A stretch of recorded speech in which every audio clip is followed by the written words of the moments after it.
It's only a few stations on the metro from the center of Moscow to Izmailova.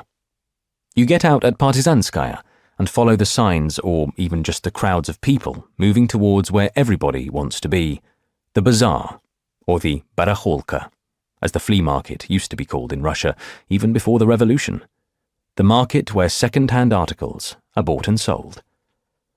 Following the collapse of the socialist centralized distribution system, the entire country, indeed the entire former Eastern Bloc, found itself covered by a network of thousands and thousands of such bazaars and flea markets, in parks, at the last stations of the underground lines, with thousands and thousands of visitors and customers. Examples are the 7th Kilometer near Odessa, and the market that spread itself out in the Luzhniki Stadium in Moscow. When the centralized distribution system collapsed, the value of the currency fell, and a barter economy re-emerged temporarily. These markets became the chief arenas for the struggle for survival, with millions of people traveling to and fro to do their shopping, shuttling back and forth like a weaver's loom, even across frontiers. The bazaar in Izmailovsky Park was something special. This was because of its proximity to the city center. In the 1930s, it had been called Stalinsky Park, and was Moscow's second-largest park after Gorky Park, with a statue of Stalin at its entrance. It was where the Stalinsky Stadium was to be built. If it still attracts Muscovites and foreigners today, that has less to do with the magnificence of the parkland and gardens than with the attractions of this vast bazaar. Svetlana Alexeyevich visited another street market and has described her walk through the Arbat in Moscow. She gives a sensitive account of how an entire world historical era was being sold off on the cheap. On the old Arbat, my beloved Arbat, I found rows of peddlers selling matryoshka dolls, samovars, icons and portraits of the last Tsars and the royal family, portraits of White Guard generals, Kolchak and Denikin, next to busts of Lenin.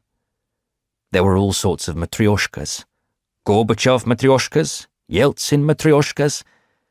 I didn't recognize my Moscow. What city was this? Right there on the asphalt, on top of some bricks, an old man sat playing the accordion. He was wearing his medals, singing war songs, with a hatful of change at his feet. Our favorite songs. I wanted to go up to him, but he was already surrounded by foreigners, snapping pictures.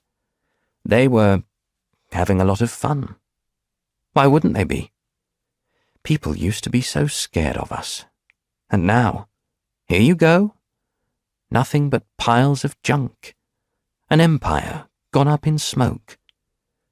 Next to all the matryoshkas and samovars, there was a mountain of red flags and pennants, party and Komsomol membership cards, and Soviet war medals, orders of Lenin and the Red Banner. Medals! There are, and always have been, bazaars, flea markets, and street markets like this one in every town and city of the Soviet Union, and what you can see there are the shards, the debris, and the fragments of the world of objects belonging to the empire that has ceased to exist. There is nothing you cannot find there. Objects belonging to the world of generations long past change ownership and become the property of people living now.